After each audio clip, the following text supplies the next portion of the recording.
When I lived in Jordan, what struck me is that I didn't know that there's another way to see the world, another lens of the world. Bias comes from stereotypes, come from lack of knowledge. And it's always good to actually go to the source, go to people who, can talk about themselves.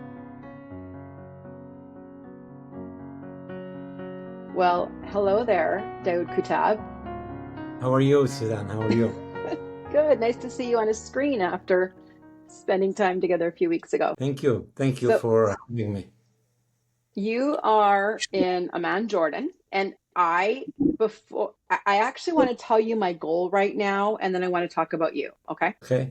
I really had to think through like, what's the goal today? And I just want to start by saying, when I lived in Jordan back in 2000, what struck me is that I didn't know that there's another way to see the world, another lens of the world. And now you know. And well, now I do know, but my goal is for you and I to talk about this idea of different lenses, that there are different ways to see the world. And you are Palestinian-American, and that this is so much of what your work does, right? Is as a journalist. Yes. I mean, I write. Also, my day job is to run a local community radio station, a kind of a media NGO, and my main job is to raise money to keep the lights on.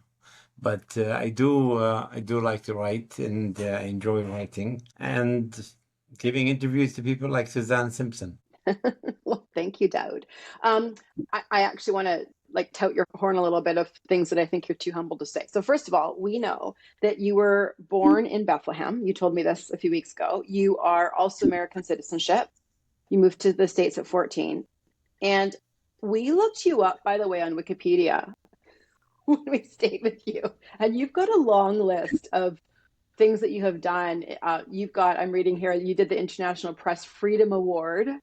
And you've also been one of the 50 press freedom heroes. You have written for the Washington Post, correct? And New York Times? Yes, and yes, and yes. And you also brought Sesame Street to Palestine, and you have a few books. Yes.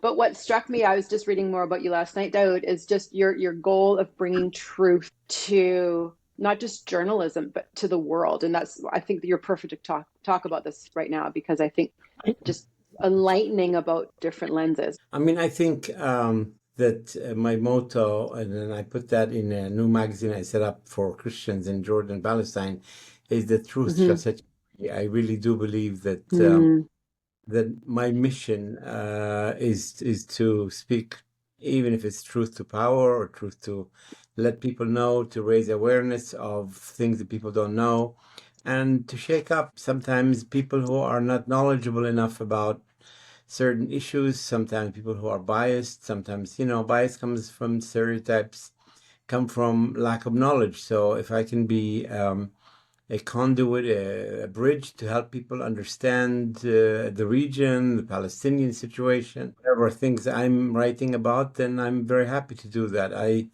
I love the work I do, because at the radio station, we do a lot of work in empowering groups, like I found a taxi driver who speaks really nice, and we made him an anchor person.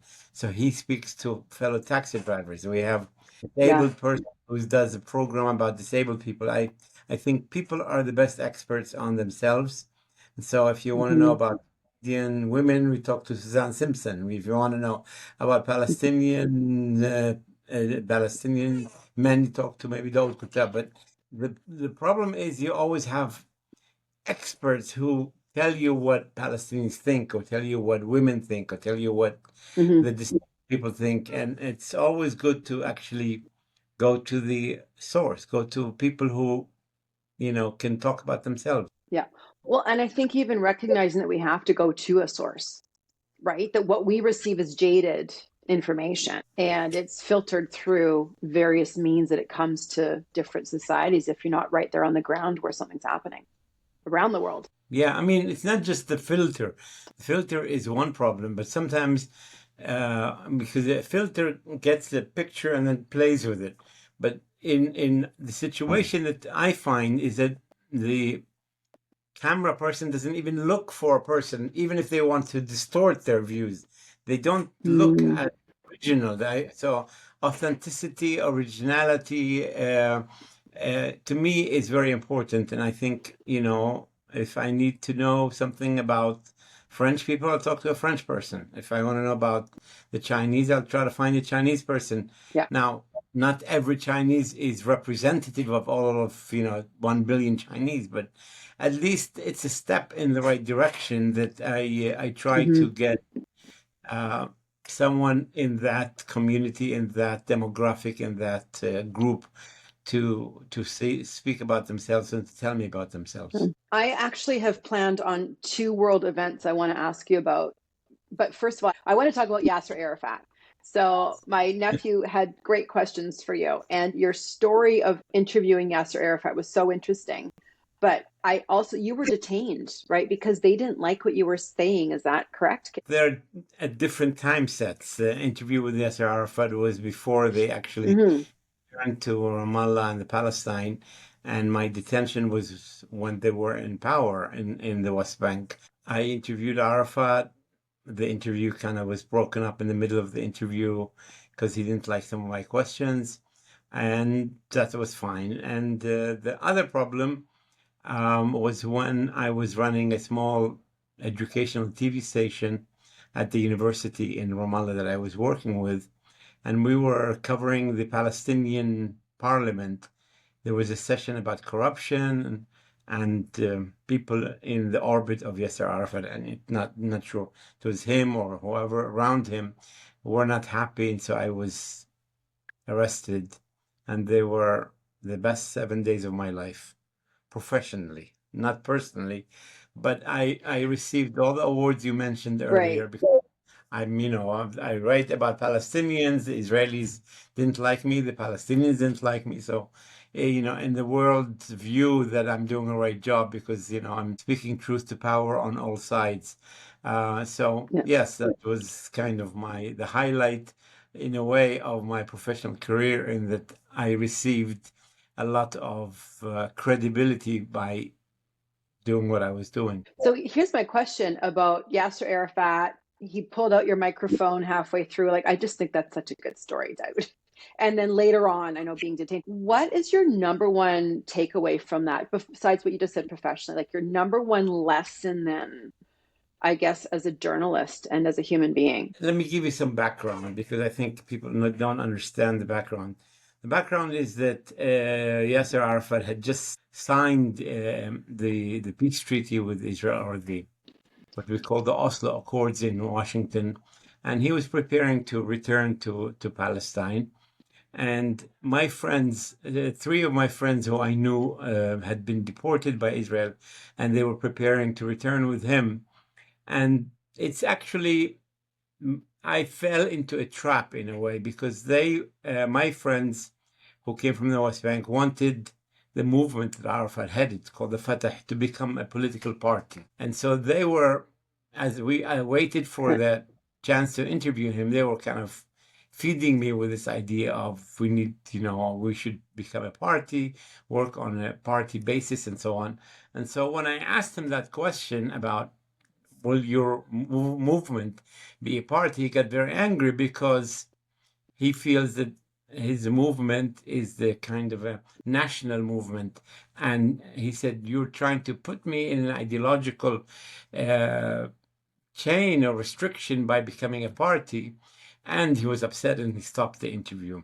But I later discovered that because my friends were sitting in the room, his action against me was in a way a message to them that don't push this thing, it's too early. And in retrospect he was right Right. because Palestine was not ready to become a party because it was not genuinely free. He was still trying to work on the liberation part, and I was trying to kind of um, rush the idea of a state, and he was basically in a way was saying, not a state yet.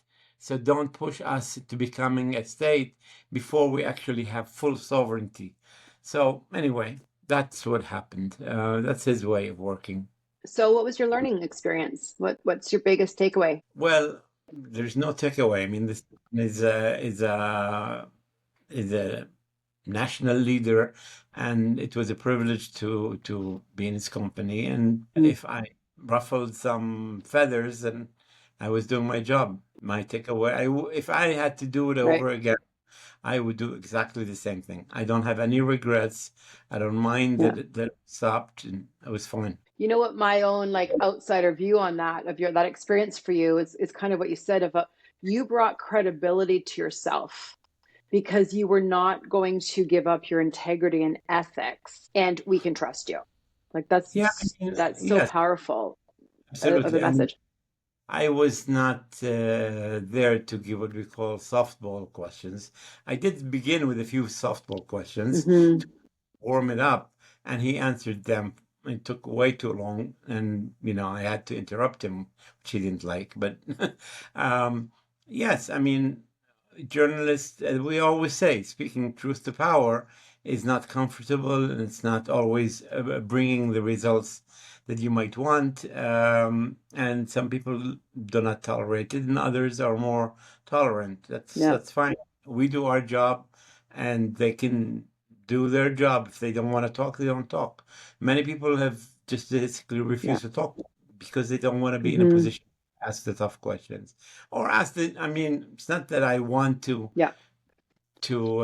catch them making a mistake. I just want to use my opportunity when I interview them to relate their stories to the people. And I, as a journalist, we represent the public. So not every citizen in the world or in America or in Canada can talk to an official. So journalists basically their job is to Hmm. represent the public, and the questions that I ask are questions that I feel need to be asked because I represent the public. So when they answer me, they're not talking to Daoud Kuttab, they're Yeah. talking to the people that read my newspaper or read my, watch my interview. And so I always have to remember, and um, we always need to remember it's not about us. It's not a personal issue between me and Arafat. It was just a question of I was representing the Hmm. public, and he needs to talk to the people. Right. And if he doesn't want to talk to them or he's upset, then he's actually not being respectful to his own people. So I want to move in now to that whole part about like that I believe that we don't even know that we don't know that there are other perspectives in the world and ways to just view the world. So if we could go to that right now, can you please tell me the differences between a North American mindset and an Arab Palestinian mindset? I think in general, what I've basically can summarize is that in Western society, whether it's America or Europe, there is a lot of emphasis on the individual. And so you have a lot of facts about human rights, about individual rights, women's rights, Hmm. and all that. In the East and the Orient, we talk more of a kind of a family rights or community rights or a larger family. So the individual is somehow lost, and the family or the larger family has precedent. So the one big difference I find, and I'm not sure I like it, is that I mean there's good and bad in both. I mean I think Hmm. in Western society the individual is praised, but the community is nobody pays attention to where you come from, where Yeah. your ethnicity, whatever. In Arab society, that cultural ethnicity, the family, is much more important than the individual, and that's also bad because the individual has that uniqueness. So I don't know where you can find the right equilibrium between individuality and yet respecting my background, and in the Western countries they're what, a few hundred years old, 1,000 years old.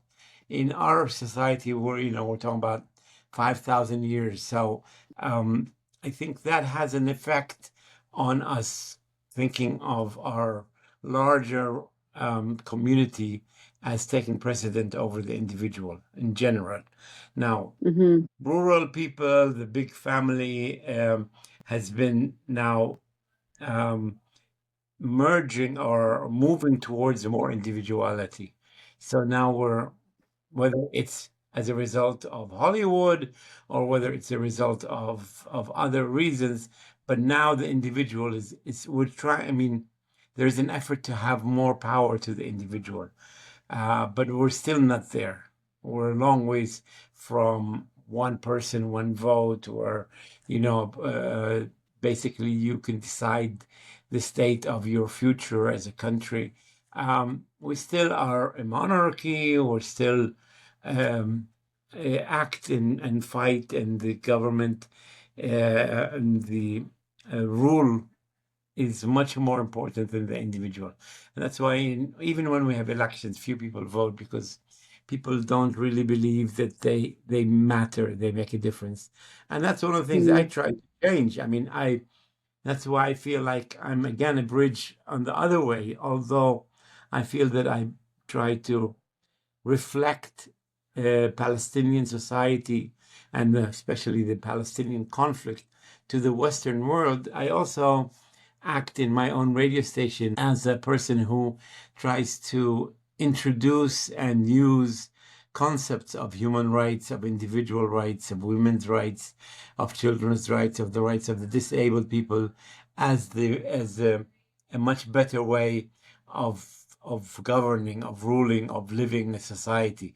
So also I feel like I'm a messenger to try to introduce, not to the extent that it totally destroys the family, but I try to see if we can find a bit more balance between the family, the community, and the individual. You know, Daoud, one of the things I learned in Jordan that I didn't know was the extent of honor and shame in the Arab Palestinian culture that we have no clue to even begin to fathom. And I'm wanting your opinion on this. We were told by friends that have lived there forever that I come from European roots that were, Northern European roots that were, like you said, much shorter heritage and genealogy than your people. And that for us, we're capitalistic. It kind of aligns with what you said, right? About individualistic. We're not as community. Whereas for your background, you have people that were nomads that were transitioning, and honor and shame were so enormous that it shapes so much even of your family structure today. So what do you think of that, and what can you explain about that? Yeah, I mean, I think honor and shame are part of this idea that the community has unwritten rules that you have to follow, Mm, and honor and shame are part of that. But again, people who are friends of ours or relatives who go to the U.S. or Canada uh, don't like the fact that the family structure is not respected. The individual has much more respect. So in our society, even older people, they don't go to a care home. They stay with their family. And it's very natural. In Western society, a person leaves, a teen leaves his parents, comes and sees them on Thanksgiving or Christmas. And when the people get old, they put them in a old folks right. home. In our society, it's really Hmm. looked down at. If you really are totally without abilities, then you put them in an old folks home. But most people respecting your elders is to keep them Hmm. at home. Um, so a lot has to do with the approach to the individual versus the approach to the family and the community. We were there in 9/11, and I remember your stories of traveling after 9/11 from Jordan into the United States and the attitude towards Arabs after 9/11 and our perspective. We were in Oman, and I watched reporting go out into US and Canada that was not the reality that I saw on the ground. So I wanted you to talk for a few minutes about 9/11. Like, what did that do to perspective? What was misunderstood? by the Western world. And what did you as Arabs experience in the aftermath because of the misunderstandings? Well, I mean, look, 9/11 is a terrible thing that happened. There's no two ways about it, no way to. I don't want to sugarcoat what happened, but it did shake up the colonial imperial, if I can use these big words, of the West towards the rest of the world. I mean, that to me was the kind of explosion that happened because of people in the Orient or in the East feeling that Western Mm, countries had a superiority attitude and a colonial attitude towards them, and right. so while the methodology of reacting to this oppression, if I can use it, or colonial oppression, I still, again, I think that it shook people up. And of course, we got the wrong reaction, because then there was this revenge war against Afghanistan and Iraq and so on. But there's something that I've Hmm. learned a long time ago, which is that in general, people who are strong don't care about the people who are weak. But people who are weak Mm, always want to learn about the strong. We always want to learn about what makes America strong. Why are they the most powerful country? The blacks hmm. in South Africa always wanted to know, what was it about the whites that made them control us? And they Mm, learned, the whites didn't even know about blacks. In Palestine, we know a lot more about Israelis than they know about Palestinians. mm, So most of the world knows English, but Americans and Canadians and North Americans, they don't know other languages. It's this kind of imbalance. So uh, you know, in a perfect world, people would be much more balanced in their attitudes. But the weak and the those who are not as successful as the West want to learn why the West is successful. But the people who are successful in the West don't care about the rest of the world. I mean, some do, but I'm talking generalities that few people want to learn about other cultures and languages, hmm. and they'll say, well, the experts are the ones who take care of that. But in the rest of the world, the whole world wants to know. Everything that happens in North America is watched with a very close eye from the rest of the world. But what happens in the rest of the world, North America doesn't, I mean, unless it has to do with an American or with an American Yeah. ally, and then all of a sudden they become interested. But Yeah. Sudan, Yeah. who cares about Sudan? So, people die in Sudan, nobody cares. But, I was just going to say that. Like the list goes on of countries we're not talking about, and we're talking all about Palestine, Gaza, Ukraine. It's ended there. because the Gazans took Israeli hostages and the Israelis Hmm. placed the Americans, all of a sudden they were interested. Had they not taken hostages, they would Hmm. be forgotten. And they're Right. still being forgotten. I mean, what the Israelis are doing is terrible in Gaza, but only what Palestinians do to Gaza is important, not what Right. Israelis do to the Right. Palestinians. And that's the dichotomy. I don't know what you Yeah. call it, but that's the superiority attitude that we are the Right. powerful, we're the ones with the guns and the money, and the rest don't make sense. Yeah. And how dare you take our guys hostage? I mean, we have 10,000 Palestinians in Israeli jails, most of them not even tried. Nobody cares. But there's Hmm. 59 Israelis in the whole world wants Yeah. them released, but not the Palestinians. So let's go into Gaza because you're the perfect person to teach us about Gaza and what's going on. And I will just say, I mean, I'm coming off time in Amman, Jordan, and the things that you told me and the things that I learned there versus what I'm hearing here are very, very different. And you were born in Bethlehem. You are Palestinian, and you also have American citizenship. So you are the person to teach us. So can you talk to me about just what we're not aware of in Gaza, what the whole thing about journalism, what's going on with journalism? I wrote an op-ed in the Washington Post October 9th, which was 2 days after October 7th. And I argued in that article that what happened in October 7th has to be seen in the bigger context. What is the bigger context? There's been 75 years in which Palestinian, what we call the Nakba, the catastrophe, happened. Israel was created at the ashes of Palestinians. They kicked out the Palestinians and they took their place. So 75 years, the whole world, the UN said, Palestinians have a right to return. Israel didn't care. Then in 67, Israel occupied the rest of Palestine, the West Bank and Gaza.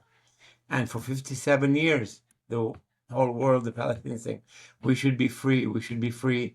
Nobody cares. Israel doesn't even have negotiations. And then Gaza was surrounded and under siege for 15 years. And illegal, again, nobody cares.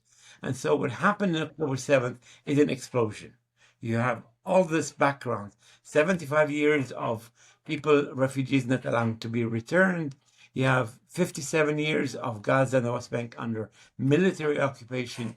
And you have 15 years in which Gaza was under siege, in which Israel controlled what entered and what didn't enter until now. And so that was the explosion. Now people saw only parts of that explosion because they attacked and took civilian hostages, but again, in war, people take prisoners. So, this was not an army in the sense of the Israel army, but Israel has prisons, it has its own army, and yet they're doing all kinds of things to the prisoners that they want nobody to touch their hostages. So this lack of equity. And one of the first things that I noticed early on was that Israel was not allowing a single foreign journalist to enter into Gaza until today.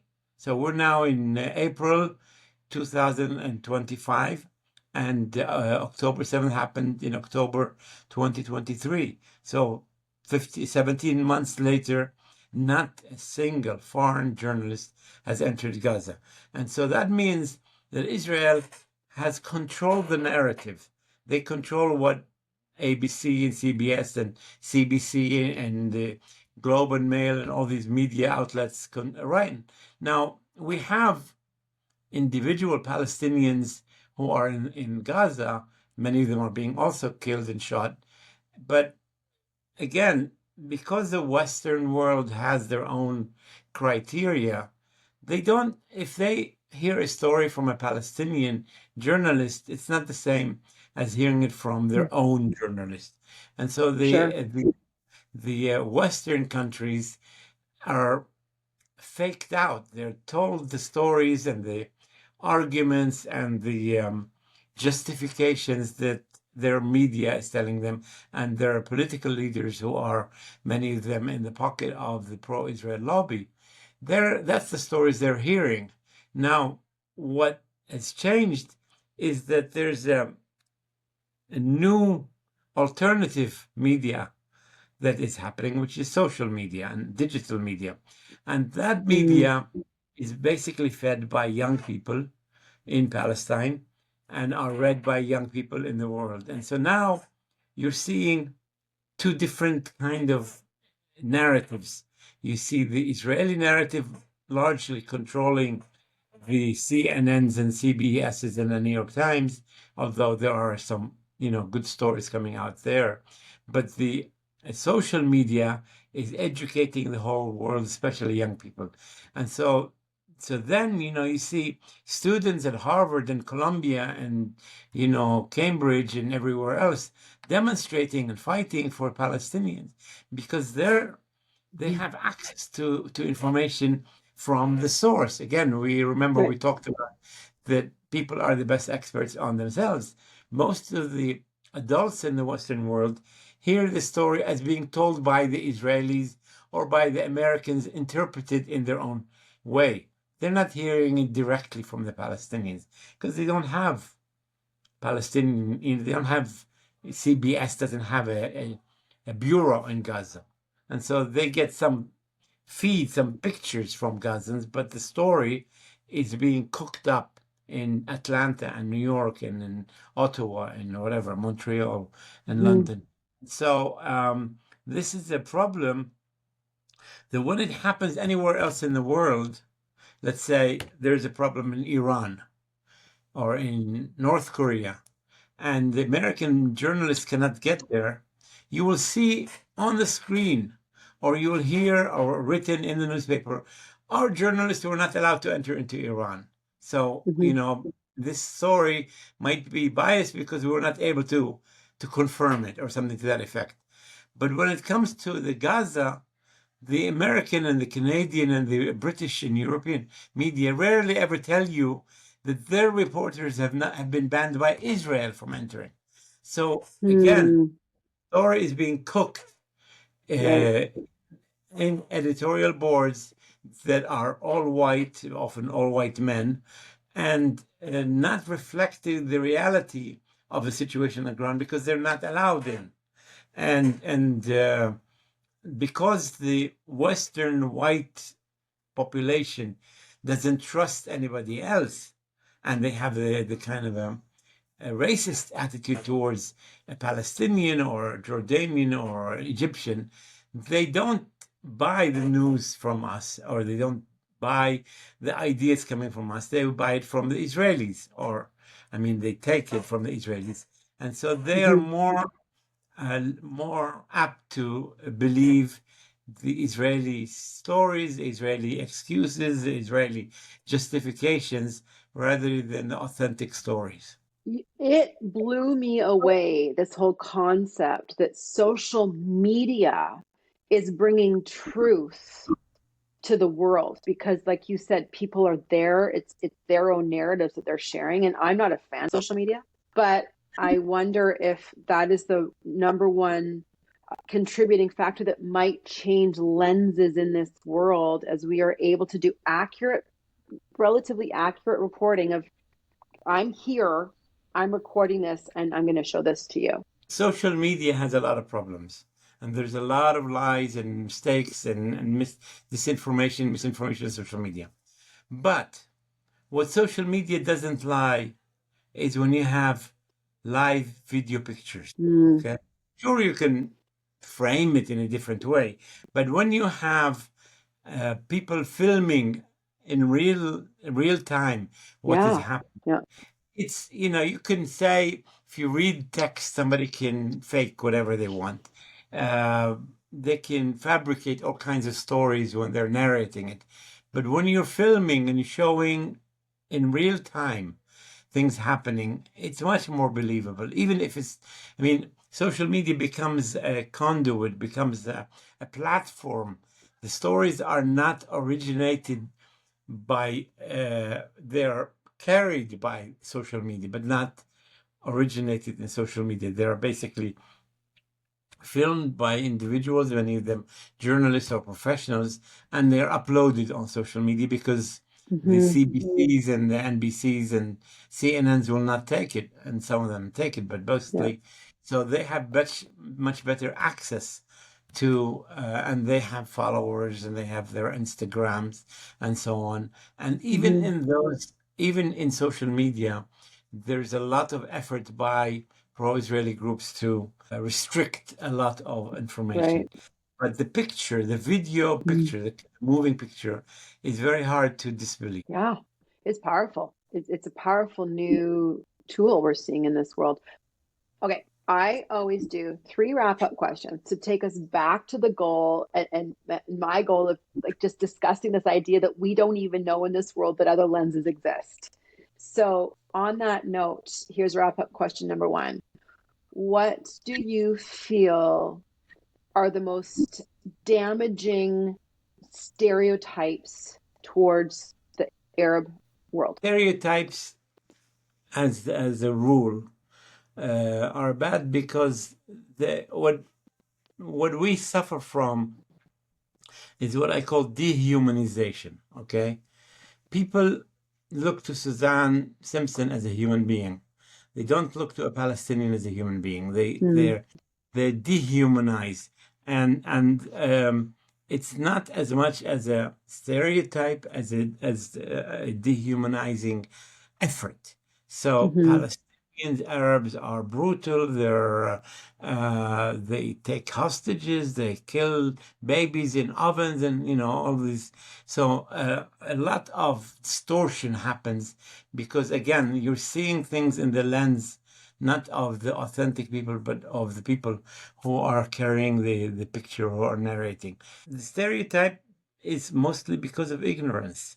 You're knowledgeable because you came to Jordan, you met with people, you talk to people, and people cannot take that away from you.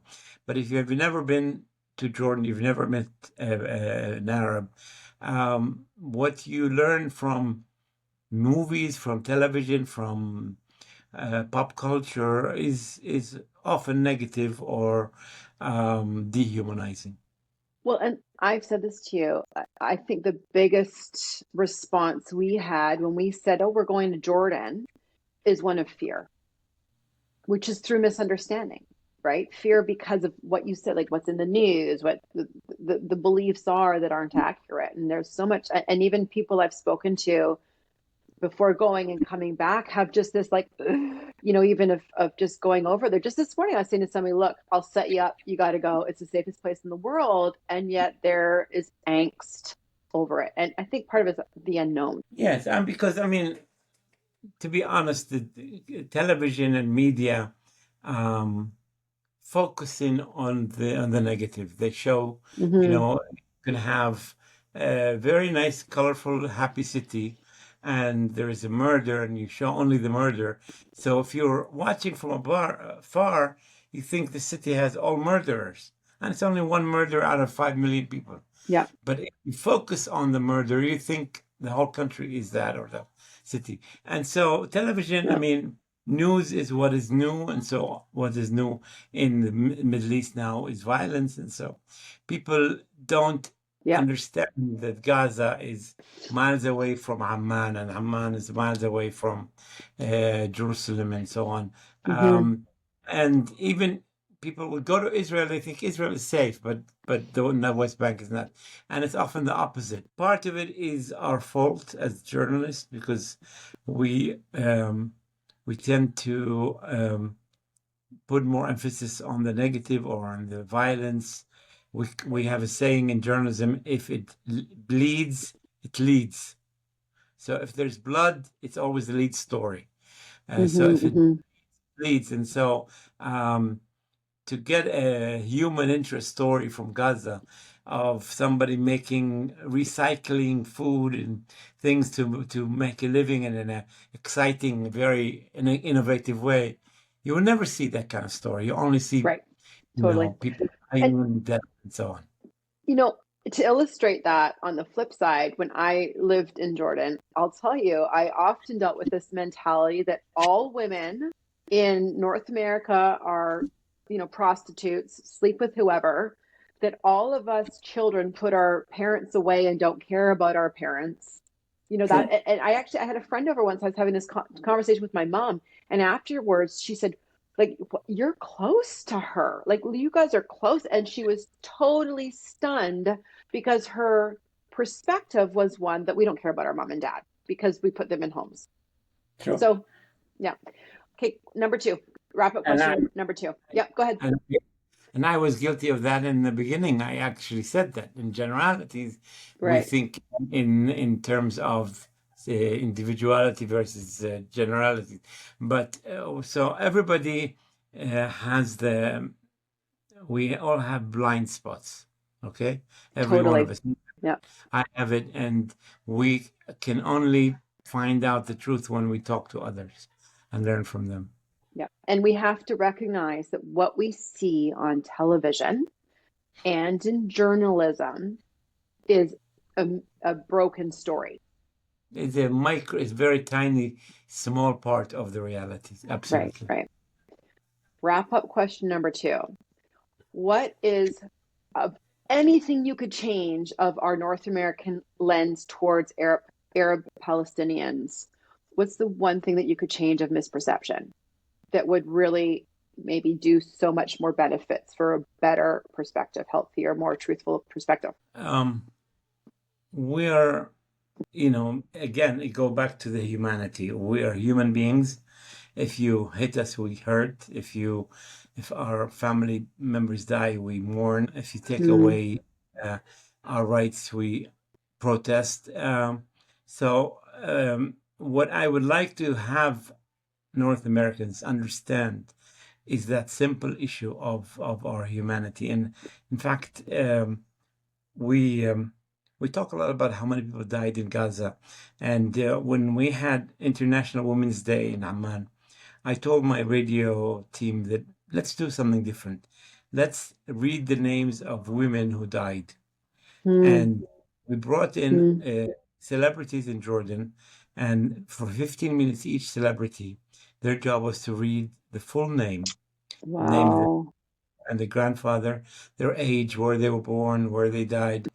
And we had one of the, Wow. I interviewed a princess, and she was reading the names, and halfway through reading, she said, "Oh my God, this is the same family, three members of the same family." And it hit her, you know, Yeah. it Yeah. humanized that these are human beings. They're not just numbers. So we call the program We're Not Numbers. So if I could do Mm, anything, I would stop talking about numbers and talk about human beings. yeah. So true. And just we don't consider that the family love is universal. Yeah. That a mother's love towards her son, like we've got this wonderful friend in Naman that we saw and his mother who has since passed, like we just watched her love that is so universal, and we forget that. I want to tell you something that is on the other side of this. And I wrote an article saying people in Gaza are heroes, but they're not Superman.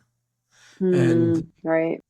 on the Arab side, think that they are superhumans. They can do anything. They're resisting. They're fighting. It hurts when somebody in the family dies. They mourn, and so the idea of humanizing the Palestinians is not only for the Western audience. We need to also understand that they're not Superman.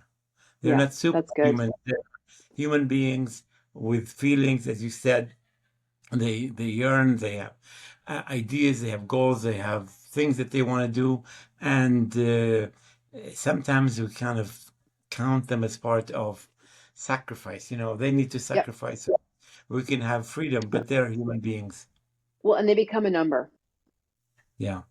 They become a number. Okay, here's my last question. What is the first step for those of us in Canada and United States watching to develop a more aware and truthful lens? Like, how do I develop that here? One of the things that I heard that when 9/11 happened, more Americans bought the Quran and started reading the Quran to learn Oh, about. really? Yeah. Um, Huh. I think if you're interested, uh, there's plenty of locations, platforms, books, newspapers, blogs that you can find out more to follow people that are, truthful and honest and not just propagandists. So yes, I think if you're interested, you have that desire to learn more. Again, we go back to what we said in the beginning. People are the experts on their lives. If you want to know about women, talk to a woman. If you want Yeah. to know about Canadians, talk to a Canadian.